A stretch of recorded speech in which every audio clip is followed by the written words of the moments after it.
Olá! Nesta aula eu vou falar sobre notação matricial, que vai ser uma ferramenta auxiliar para alguns desenvolvimentos que nós faremos na disciplina de análise multivariada e aprendizado não supervisionado, mas é um material que serve também para outras disciplinas, por exemplo, modelos de regressão, modelos lineares, entre outras, ok?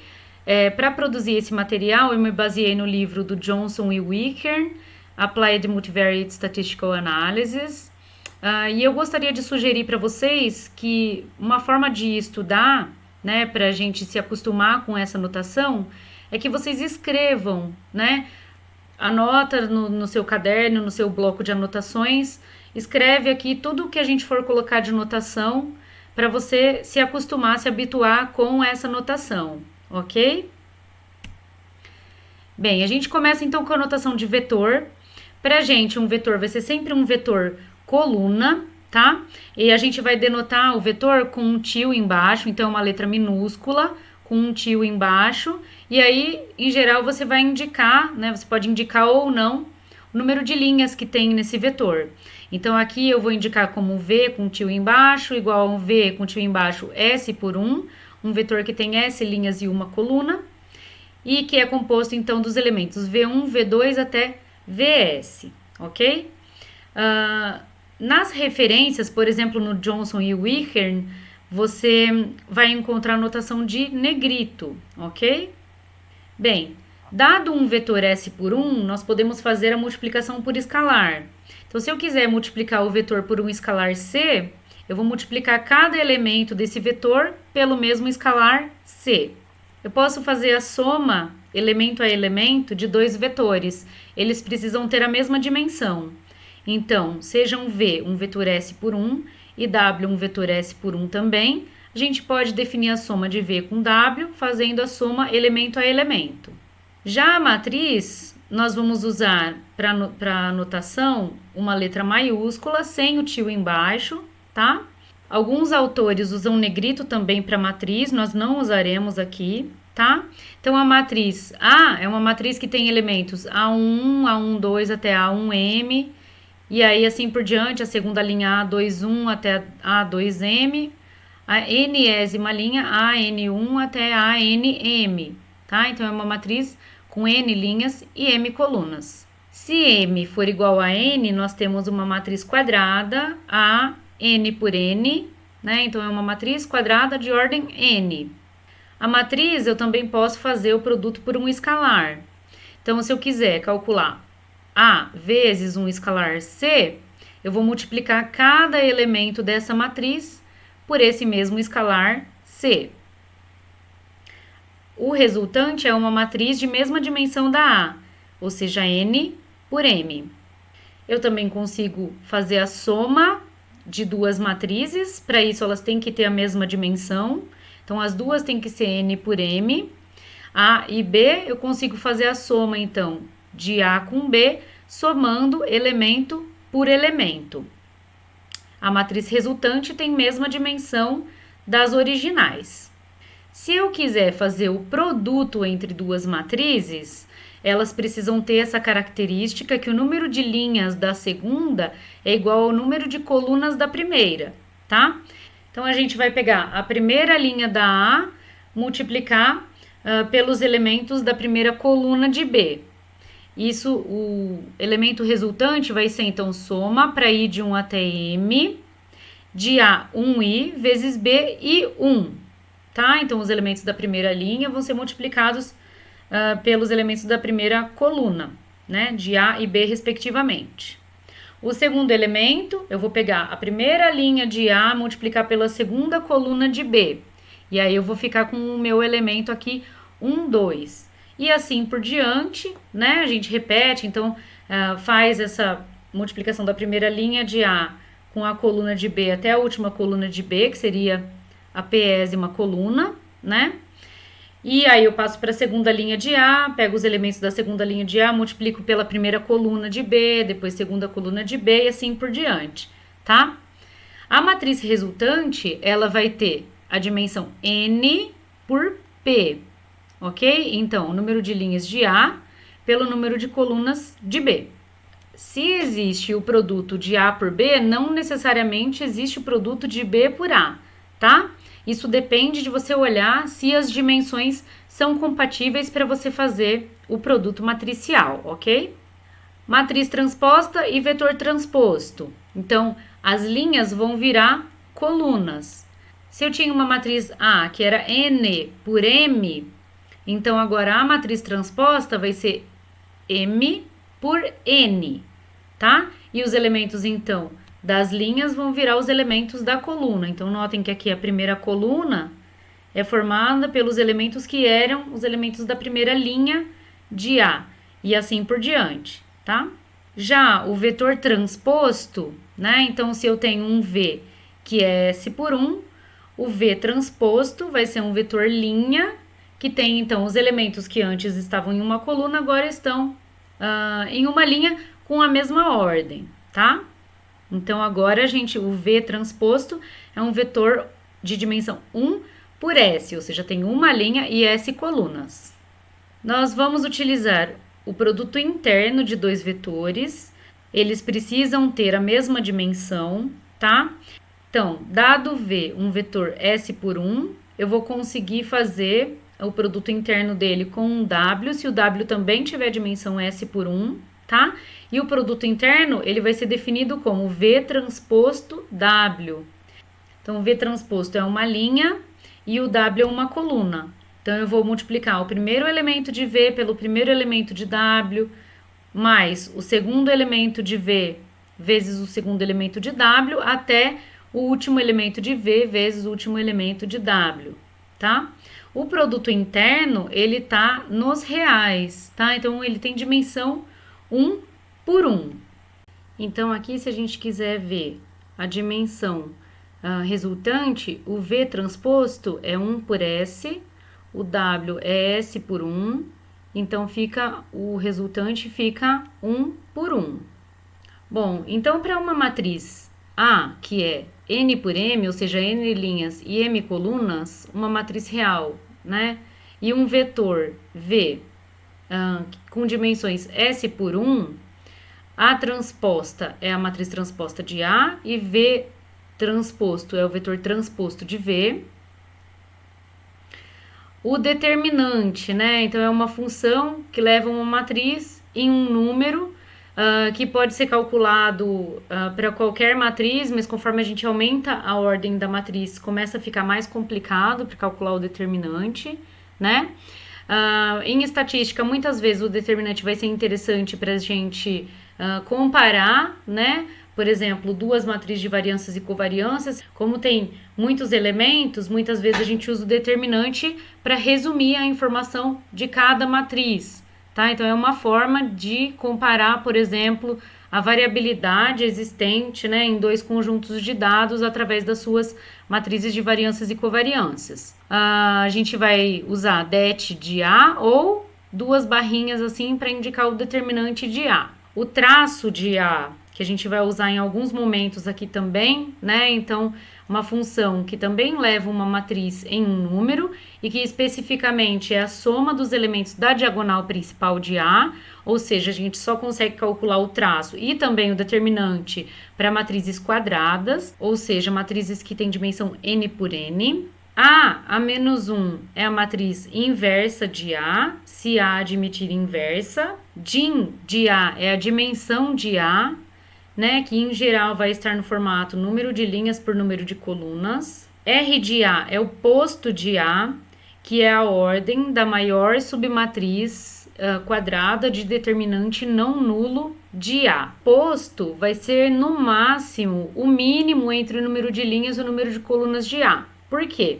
Se a gente tiver uma matriz A, que é N por M, a maior matriz, submatriz quadrada que a gente consegue obter dentro da matriz A é uma matriz com o mínimo dessas duas dimensões, tá? Então, digamos que N é 10 e M é 5, então a gente vai conseguir no máximo uma matriz 5 por 5 como uma submatriz de A, e aí a gente pode calcular o determinante de matrizes quadradas. I de N ou I é a matriz identidade de ordem N. Então, a matriz I, N, é a identidade de ordem N, ela é uma matriz toda de zeros, exceto na diagonal principal, em que nós temos 1 para todos os elementos. Bom, a gente vai lembrar um pouquinho aqui de álgebra linear. Então, sejam V1 até Vm, m vetores, cada um com n linhas, né, e uma coluna cada, ou seja, o VI, cada VI está no Rn para ir de 1 até m. Nós vamos chamar então o conjunto V1 até Vm, um conjunto de vetores linearmente independentes, se a única combinação linear que resulta em zero é a combinação linear com todos os coeficientes iguais a zero. Ou seja, não existe nenhuma outra combinação entre esses vetores que resulte em zero. Notem que esse zero aqui é um zero vetor, tá? E os coeficientes, claro, são todos escalares. Caso contrário, ou seja, se existir uma combinação linear em que os coeficientes não são todos nulos, que dá zero, então nós vamos chamar o conjunto de vetores linearmente dependentes, ou LD. Bem, vamos ver algumas propriedades da matriz inversa. Então, a gente vai conseguir calcular a matriz inversa para as matrizes quadradas, tá? Essa é a inversa usual, porque tem outros tipos de inversa, né? Então, se a n por n admite inversa, então a vai ser dita não singular. Caso contrário, ela vai ser dita singular. Se a n por n admite inversa, digamos a menos 1, então a inversa é única. Daí nós temos essa propriedade, a vezes a sua inversa igual a inversa vezes a, que é a identidade de ordem n. Nós temos também que a inversa da inversa é a própria matriz. Se A e B são duas matrizes quadradas e de mesma dimensão, então a inversa de A vezes B é B a menos 1 vezes A menos 1, tá? Então essa daqui é uma forma de você calcular a inversa de um produto. Lembrando que aqui esses produtos eles precisam ser possíveis, tá? Então se a gente pegar as duas quadradas da mesma dimensão, né? Que é a única forma que esses dois produtos aqui são possíveis. Então a inversa de A vezes B é B menos 1, A menos 1. Para uma matriz A n por n não singular e K diferente de zero, um escalar, a inversa de K vezes A é 1 sobre K vezes a inversa de A. Agora algumas propriedades da matriz transposta. Então, se A for igual a transposta, então A é simétrica, tá? Ela é simétrica, ou seja, o elemento AJ é igual ao elemento AJI. A transposta vezes A e A vezes A transposta são duas matrizes simétricas. Sejam A e B duas matrizes. Se existe o produto A vezes B, então a transposta de A vezes B é B transposto vezes A transposto, ok? Então, olha só.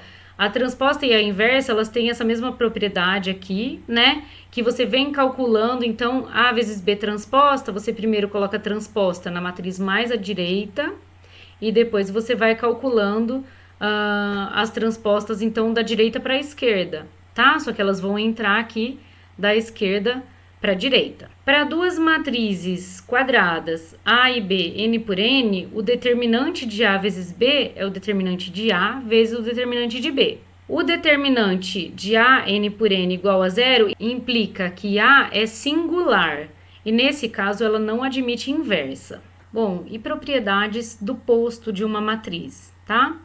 Então, R aqui, eu não falei, né, vem de rank.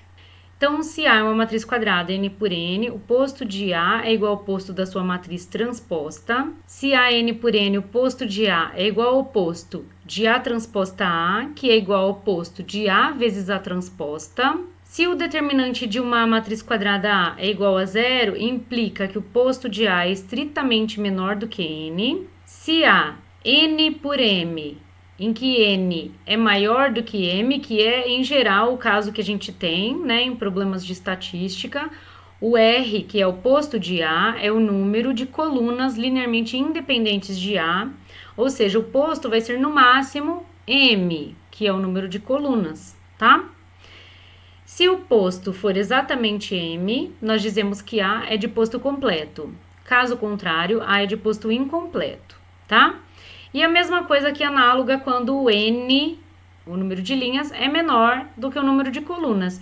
Esse caso aqui não é muito comum pra gente, tá? Porque indicaria que a gente tem, estou considerando uma matriz de dados, né? Seria o caso em que a gente tem menos observações do que variáveis, tá? Mas nesse caso, o R, que é o posto de A, é o número de linhas linearmente independentes de A. Ou seja, o posto vai ser no máximo N, que é o número de linhas de A, tá? E se o posto for exatamente igual a N, então é de posto completo, caso contrário, A é de posto incompleto. O traço de uma matriz, então, se a gente tiver um produto aqui A vezes B, o traço de A vezes B é igual ao traço de B vezes A, considerando que AB e BA estão bem definidas, né? Que são produtos possíveis aqui. Ou seja, o traço tem essa propriedade, a gente pode inverter as matrizes aqui, tá? Claro que se você tiver 3 termos aqui dentro, então o da direita tem que vir para mais à esquerda e assim por diante, tá? Considerando que os produtos são possíveis. Nós não falamos ainda de matrizes ortogonais, mas elas são interessantes para a gente em algumas aplicações, por exemplo, na análise de componentes principais. Então, Pn por N é uma matriz ortogonal, C e somente C, a sua inversa é igual à sua transposta. Se P é ortogonal, então P transposta P é igual à identidade de ordem N, tá? Então, aqui basta a gente trocar a transposta pela inversa que você vai ver que você chega na identidade. Se P é ortogonal, então o determinante de P é mais ou menos 1. Xn por 1 e yn por 1 são ortogonais se x transposto y for igual a 0. Aqui a gente vai falar um pouquinho mais de álgebra linear, né? Então, de ferramentas que vocês já conhecem lá de álgebra linear, mas que a gente vai usar aqui. Aliás, a álgebra linear é uma das disciplinas mais importantes para aplicações de estatística e também de aprendizado de máquina, né? As raízes características ou autovalores de uma matriz A quadrada são as soluções lambda da equação determinante de A menos lambda I igual a 0. Aqui tem algumas propriedades interessantes. A soma das raízes características ou dos autovalores de A é igual ao traço de A. O produto das raízes características de A é o determinante de A. Se o posto de A n por n igual a P, então n menos P raízes da equação são nulas. Se o posto dessa matriz for completo, ou seja, se P é igual a n, né? Ou seja, se o posto de A é igual a n, então a gente tem n raízes não nulas e aqui no caso 0 raízes características nulas. Eu vou fazer uma pausa aqui para não ficar com vídeos muito longos, tá? Então a gente continua no próximo vídeo.